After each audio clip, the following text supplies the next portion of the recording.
Hello,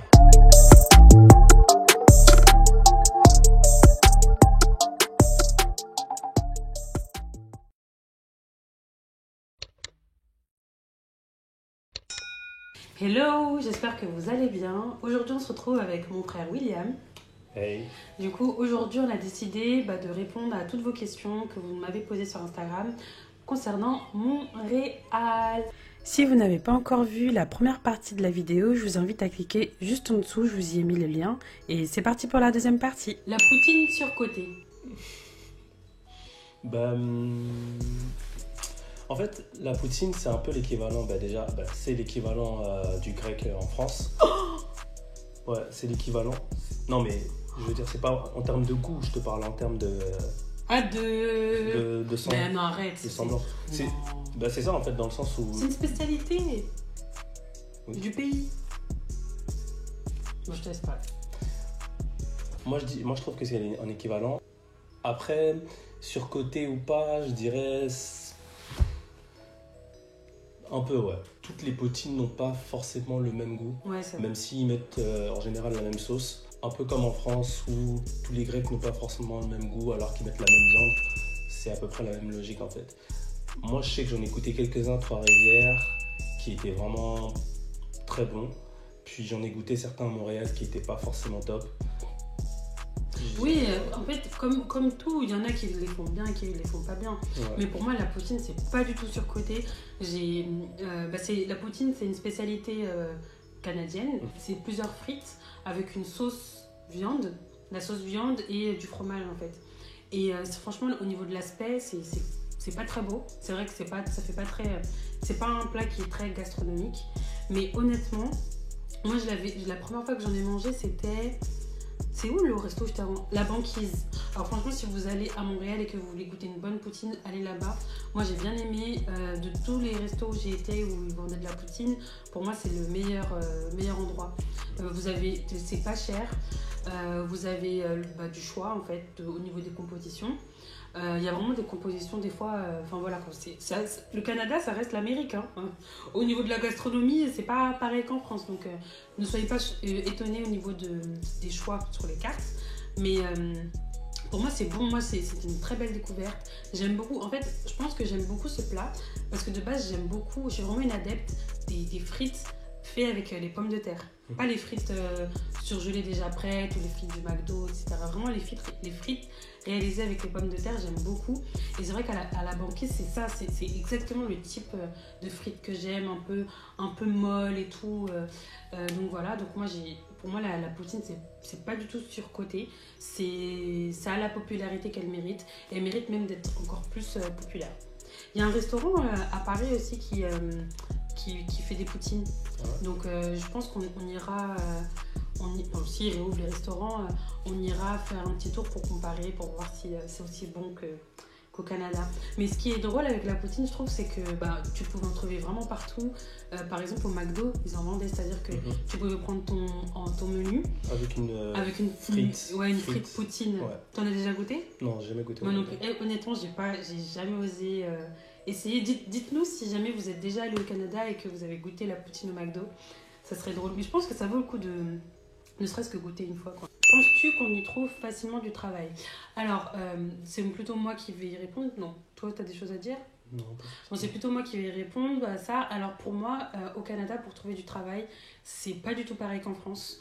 Donc, c'est ça qui a été un peu plus difficile, en fait. Alors, là-bas, ils sont très... En fait, en France, quand on postule et tout, il faut que le CV soit carré, il faut qu'il y ait la photo généralement, il faut une longue lettre de motivation et tout. Alors qu'au Canada, j'ai remarqué que ils ont aussi des sites de recrutement, etc. Mais ils fonctionnent énormément avec LinkedIn et Facebook. Ils sont très ouverts dans le fait de recevoir des candidatures par message sur LinkedIn. Plus LinkedIn que Facebook quand même. Mais c'est vrai qu'ils ont une utilisation de Facebook qui est un peu différente de nous. Eux, ils mélangent beaucoup leur vie professionnelle et privée, je trouve. Ce qui fait que leur Facebook, c'est comme leur LinkedIn en fait. Je sais pas si c'est juste les personnes que j'avais dans mon entourage, mais moi je trouvais vraiment que leur Facebook c'était comme leur LinkedIn. Il faut beaucoup utiliser LinkedIn. Facebook, repérer, faire des recherches sur les entreprises qui vous intéressent et contacter directement les personnes. Je suis sûre que même en France, il y a des gens qui font ça. Honnêtement, je ne l'ai jamais fait. Kijiji, c'est le bon coin du Canada, vous pouvez tout trouver. Et il y a également des offres d'emploi là-bas. Maintenant, si c'est difficile ou facile, je sais pas. Moi, j'ai trouvé mon stage via une agence. J'ai triché parce que en fait, comme j'ai pu vous le dire, moi je suis partie en stage. Je suis partie en stage lors de ma dernière année de master. Je me souviens très bien, genre ma fin d'année, j'étais surchargée, j'avais mon mémoire à faire, j'avais un business game. J'ai appris très tard que je pouvais partir au Canada et du coup j'avais très peu de temps et j'avoue j'ai choisi la facilité en passant par une agence et du coup ils m'ont trouvé très rapidement des entreprises et j'ai choisi celle qui me convenait le mieux. Par rapport aux personnes que je connais, je trouve que c'est facile de trouver du travail genre serveur. Après honnêtement, quand tu as un master, les postes dans les sièges et tout, je trouve que c'est un peu plus compliqué. Après peut-être que c'est parce que j'ai pas eu à chercher et du coup voilà, le ressenti est différent. Mais voilà, les personnes qui ont été au Canada, je trouve que c'est plus difficile de trouver rapidement et facilement dans son domaine quand c'est pas serveur, vente, informatique. C'est vrai qu'au Canada, tout ce qui est informatique, ça marche super bien. Il y a quel autre domaine ? Boulangerie aussi, ça marche bien. Mais voilà, quand t'es pas dans les domaines un peu phares, quand t'es dans le market, je trouve que c'est plus compliqué de travailler dans les sièges par rapport à Paris. Petite information aussi également. Au Canada, en général, les employés ne regardent pas, comme en France, les diplômes, ils regardent l'expérience professionnelle. Mais c'est vrai qu'ils sont très méritocratie, en tout cas au Canada. Même si vous n'avez jamais eu d'expérience, ils vont beaucoup regarder ce que vous faites, tout ce qui est extrascolaire. Donc si vous faites du sport, si vous êtes investi dans une association, si vous avez une chaîne YouTube, si vous avez un projet, un compte Instagram, enfin vraiment tout est valorisé. Est-il facile d'y trouver un logement ? Alors, pour ce qui est de trouver un logement, je trouve que c'est assez facile. Kijiji, je vous dis surtout Kijiji pour regarder les appartements principalement.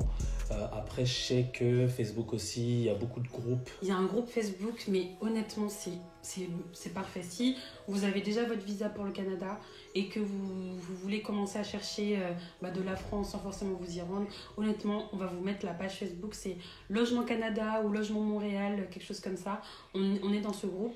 Et en fait, si jamais vous cherchez un appart, c'est un groupe où il y a principalement des expats, enfin des expatriés français ou des Québécois qui sont en relation directe avec des Français, etc. Donc c'est hyper safe, il y a plein d'annonces tout le temps.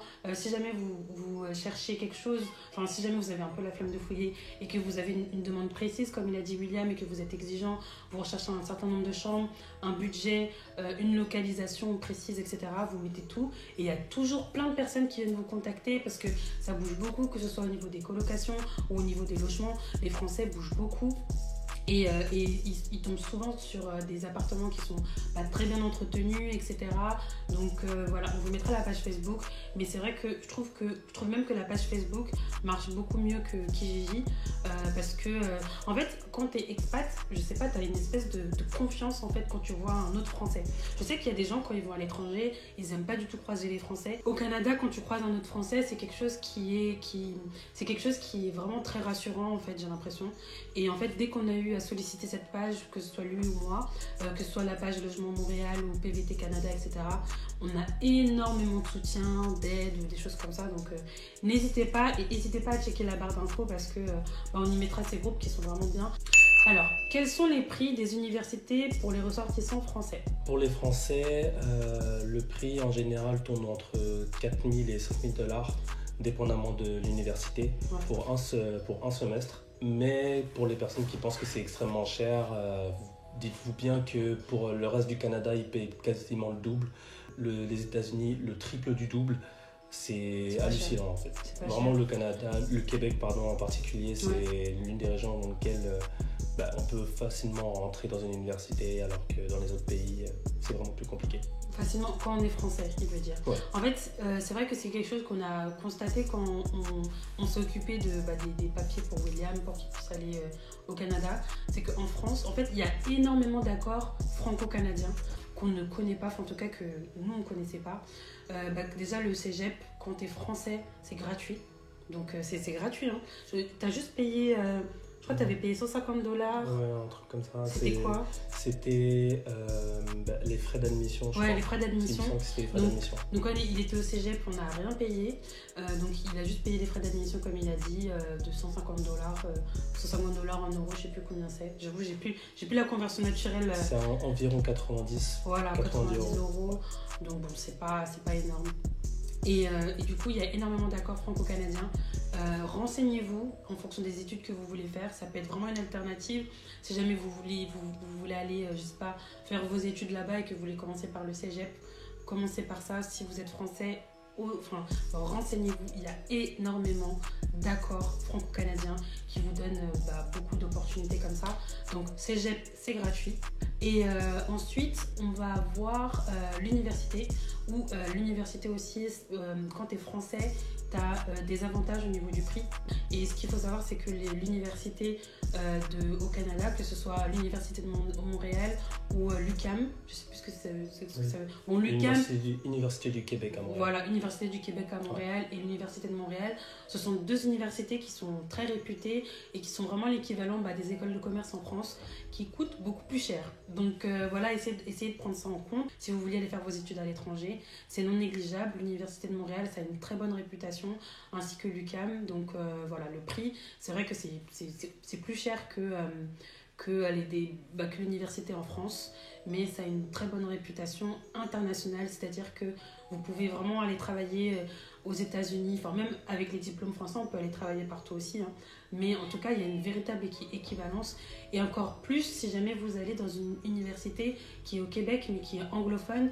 Donc vous avez Concordia et McGill, qui sont de très bonnes universités aussi. Par contre, je ne sais pas du tout s'il y a les mêmes accords que pour l'UQAM et UDM, mais voilà, ce sont des très bonnes équivalences. Si jamais vous comptez aller travailler aux États-Unis et que vous voulez payer des frais de scolarité moins chers, je sais que c'est quelque chose qui est beaucoup fait. Les gens font leurs études au Canada pour aller travailler aux États-Unis. Donc voilà, c'est le petit tip. Ensuite, en tant que Français, est-ce que nos diplômes ont de la valeur? Oui, ça a de la valeur. Moi, je sais que personnellement, je suis allé au Canada avec un baccalauréat. C'était assez élevé pour que je puisse intégrer un cégep, mais également une université directement. Pour ce qui est du master et du doctorat, ça, je pourrais pas trop donner d'informations parce que je m'y connais pas vraiment. Sur le marché du travail, ils sont habitués à avoir des Français, donc même si vous postulez en mettant vos diplômes, ils connaissent les Français, ils savent comment on fonctionne. Il y a énormément de Français au Canada, il ne faut pas s'inquiéter au niveau des équivalences. Dernière question, comment vivre l'hiver? Parce qu'en France, il est plus doux, c'est vrai. Moi, avant que William parle, parce que moi j'ai eu de la chance, oh là là, j'ai eu de la chance parce que moi, quand j'étais au Canada, du coup, j'y suis allée de août à janvier. Je suis partie avant l'hiver, avant le vrai hiver canadien. Je me rappelle, quand je suis arrivée, tout le monde me disait « Ah, t'es française, ah là là, attends de voir l'hiver, ah, t'as pas encore vu l'hiver, ah. » Tout le monde me parlait de ça. Dès que je rencontrais, soit des caissiers, ma bancaire, on me parlait que de ça. « Ah, l'hiver. » J'étais genre « Ok, moi je l'attends. » Après, on disait « Non, mais cette année, il est très doux. » Donc, j'ai eu de la chance. J'ai atterri au Canada à un moment une période où l'hiver a commencé très tard. J'ai quand même vécu 2 tempêtes de neige. Et heureusement que je n'ai pas vécu le vrai hiver canadien. J'ai quand même vécu des moins 25, hein, et on m'a dit que c'était pas le vrai hiver. Les infrastructures sont tellement bien faites que même quand il fait froid, à force tu t'habitues, tu sais que tu dois sortir, tu mets tes gants, tu mets ton bonnet, ton écharpe et voilà, tu as ton moto. En vrai, t'as pas le temps d'avoir froid, surtout si tu habites à côté du métro, mais t'as pas le temps d'avoir froid, le métro il est couvert, les centres commerciaux ils sont couverts, ils sont à l'intérieur. Il y a même des personnes qui habitaient dans des bâtiments où ils pouvaient ne jamais sortir de toute la journée, c'est-à-dire qu'ils ont leur bâtiment, rez-de-chaussée, enfin le sous-sol c'est le métro directement, l'étage juste au-dessus c'est l'accès aux centres commerciaux, l'autre côté l'accès aux universités parce que c'était souvent les bâtiments pour les étudiants qui étaient comme ça.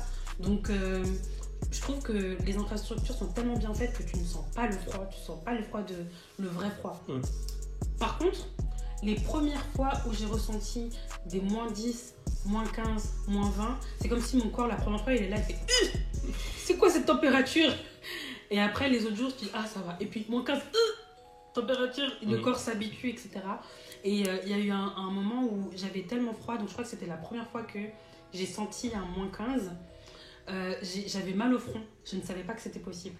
J'avais mal au front. Oh, souffrance. On a vécu à peu près la même expérience, hein, c'est-à-dire que moi je suis vraiment arrivé au moment où il y avait le gros hiver avec la plus grosse tempête. J'avais entendu des histoires comme quoi ça avait été la plus grosse tempête depuis les temps immémoriaux.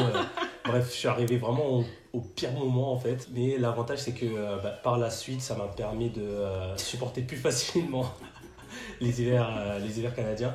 C'est pas le même froid, c'est-à-dire que tu disais tout à l'heure moins 15, moins 20, c'est pas le même moins 15 et moins 20 qu'on peut avoir en France. En France, si vous voulez, genre il fait vraiment très froid à partir de 5 degrés, 4 degrés, à 0, moins 1, on commence à vraiment cailler, on n'a plus envie de sortir, etc. Ce genre de ressenti-là, on le ressent plus à partir de moins 15, moins 20 degrés au Canada. C'est-à-dire que moins 10 degrés, limite à un moment donné tu t'habitues tellement que tu te dis oh il fait moins 10 ça. Ouais c'est vrai.